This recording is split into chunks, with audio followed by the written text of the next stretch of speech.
thought it was only fitting to select this topic for this last Sunday of the year and going into 2015. And I'm sure that there's a sense from all of you that maybe after your happy holidays and everything, it's time to come back down to earth and begin to think about what's coming up in 2015. So starting with this idea of gratitude attitude, one of the things that I've missed most about letting go of my Christian beliefs is this act of praying. If I'm unsure of the existence of God, then I don't have anyone to pray to. And why do I need to pray anyway? And then as I was going through this topic, I realized that in part, I needed to express my gratitude for my existence and connection to the universe. So I now am transferring over to knowing that I can express blessings for this universe rather than thinking about the traditional prayer. And I found that it works for me after researching some of the things I learned on gratitude. So I doubt that this group, that I'll be sharing anything about gratitude that you don't already know. But sometimes, for me anyway, it's worth revisiting and putting thoughts into actions. So when I think of the rich and famous, I sometimes wonder why a lot of these folks don't seem very happy. And the old saying, money doesn't buy happiness, comes to mind. I often told myself that if I ever won the lottery, I'd just like to find out how unhappy that would make me. And the question is, if we achieve true happiness, then will we be more grateful? There's this monk, Brother David, and I'm not sure if I'm pronouncing his name right, it's Steindelrast, which sounds a little German. This is a monk and an interfaith scholar, and he believes that happiness is born from gratitude rather than the other way around. And I will be closing my talk, by the way, with some insights from this wonderful monk. He's not alone. There have been quite a few studies, especially since the 1990s, that have been studying gratitude, and they agree that in order to be happy, we have to be grateful. So I was pondering this in a lot of different ways. The concept, however, does not, in my mind, bode well in our society, where we seem to define happiness as a condition of other results. For example, those that believe if we could only have a bigger home or a nicer car, then we'll be happy. The actor who finally gets that starring role and all the money and fame that goes with it, then that celebrity will be happy. There's a lot of talk about the American dream. For many, that means that we have the opportunity to have a great paying job, become wealthy, gain prestige and even power. Now there's nothing wrong with that, but do we equate this with being happy? It's possible that people immigrating to this country may have a better sense of gratefulness that some American-born citizens might feel, since they feel that American dream is kind of an entitlement. And I was, in my job, I had responsibility for a plant down in Miami. I had the opportunity to meet some Cuban Americans who came by raft, and one gentleman had his raft as a picture on his desk and as a reminder of the opportunity. And he was the definition for me of gratitude, because every day he said, I am so glad to be in this country. And he just gave me a different sense from those of us who sometimes take it for granted when we are here. So what does this have to do with being grateful? So I'm going to confess a rather, as ugly as it sounds, that I too did believe that I could be happy if I climbed the corporate ladder. I would be respected and show others how accomplished I was. I wanted to make my parents proud. All of this was kind of my dream when I went to college, that these would be the end results. But was my career responsible for my happiness? Obviously the answer is no. Had I practiced gratefulness during my work, I might have gained more satisfaction and appreciation in the work that I was doing, rather than focusing on the next rung of the ladder. When you think about it, most companies promote the idea that career success does mean happiness. They try to translate that to you in working for corporations. Top executives, they're rewarded a lot for bonuses and gifts and stocks if they achieve their objectives. Now those objectives are dependent on those that report into them, their subordinates. So they pass that on, and before you know it, they're hammering to you, do whatever is we expected of you, you do it. Unfortunately, there's very little in the way of gratefulness or happiness when we think of the corporate life. And we just keep chasing the illusion that if we do a good job, then we'll be happy. If you're of the belief that success and wealth means happiness, then how is it that there are people who own very little and yet claim that they are very happy?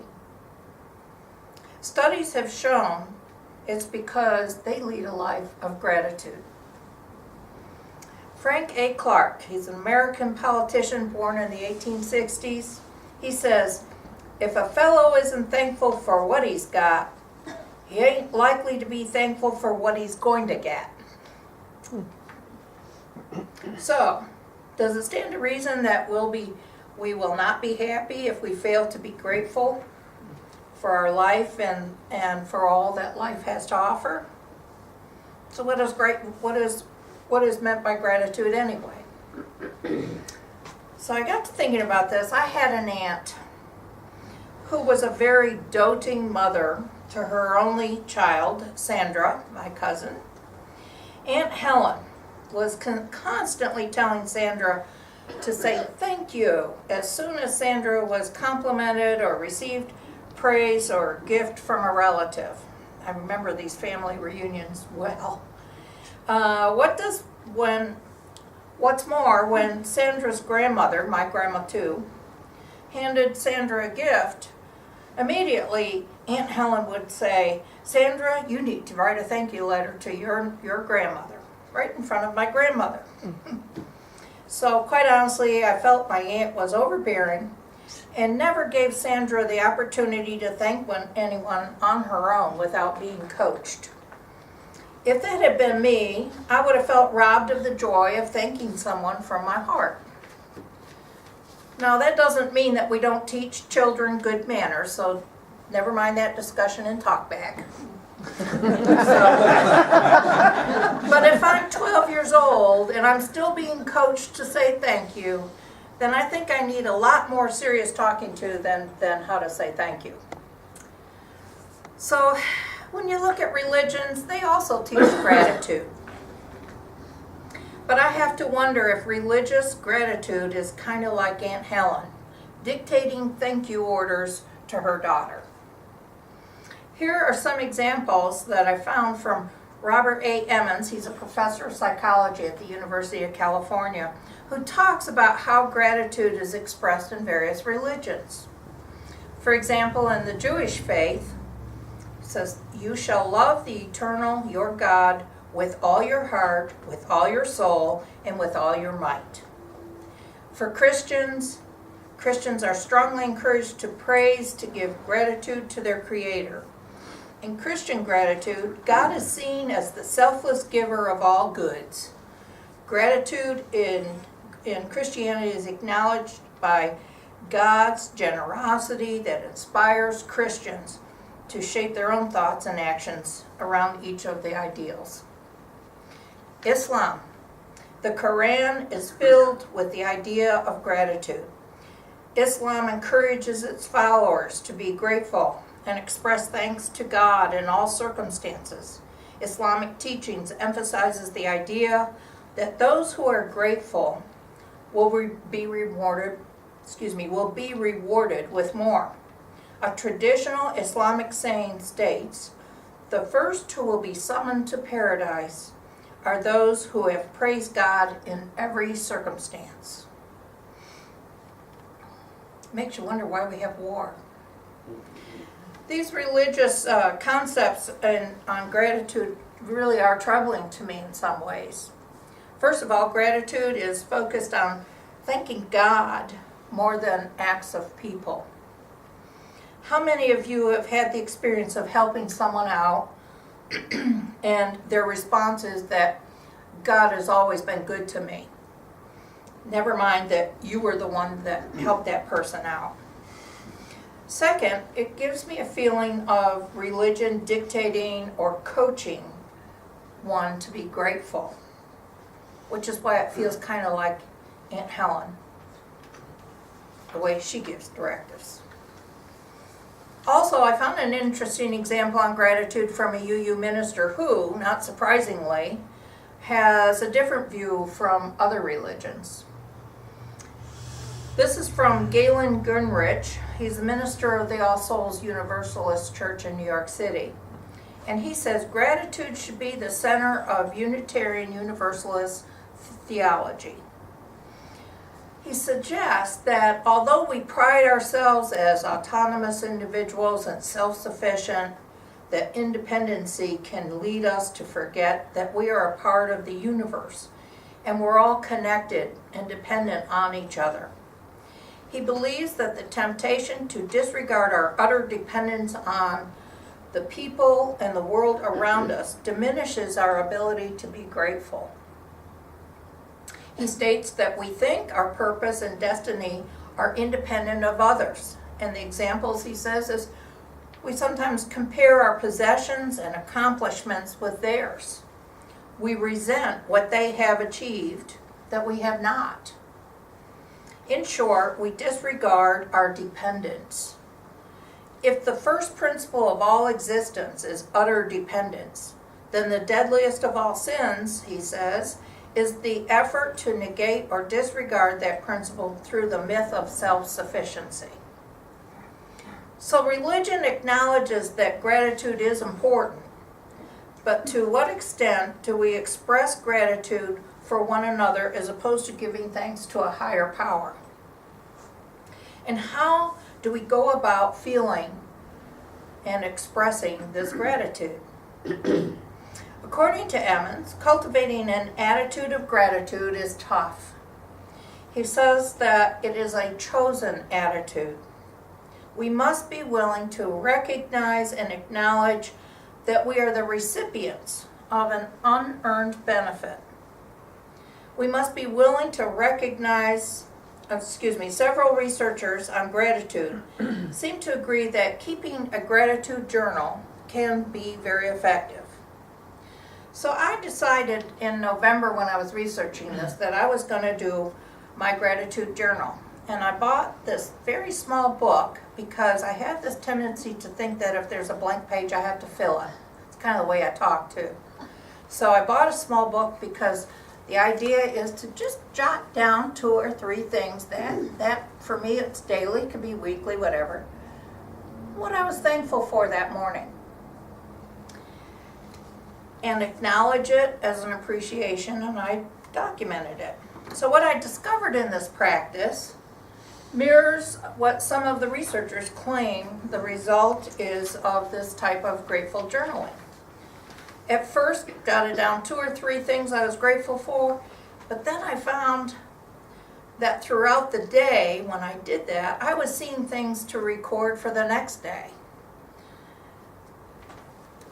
to be thankful for, and that I might otherwise have overlooked. Before I knew it, I was paying attention to things, people, and events around me. I was more present in the moment, so to speak.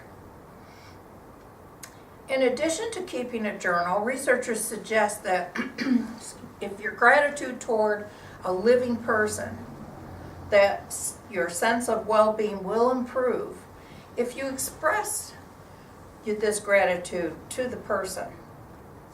So a good example of this was a few weeks ago, a woman I know invited friends to join her for lunch at a local restaurant.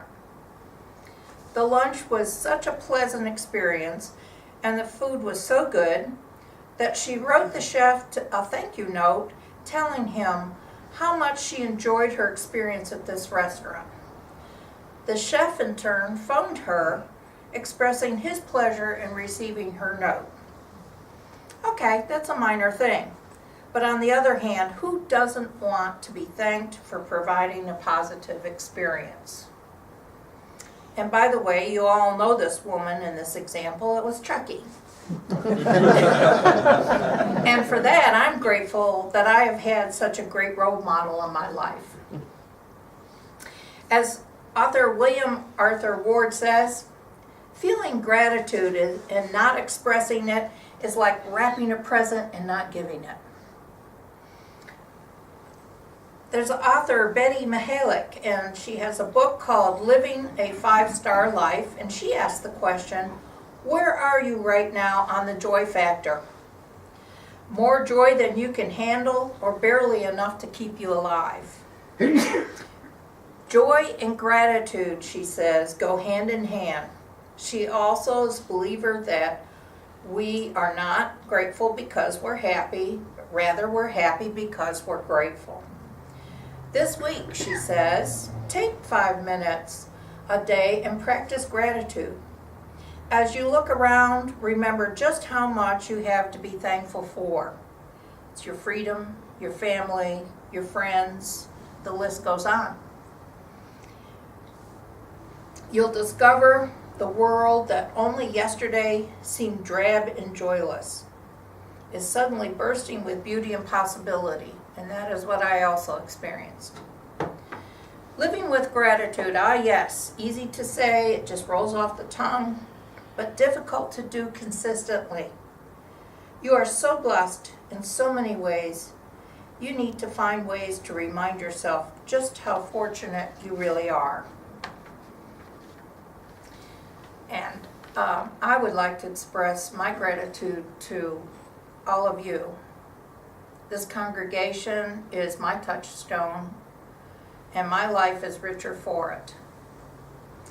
And may you also have a joyful and grateful 2015.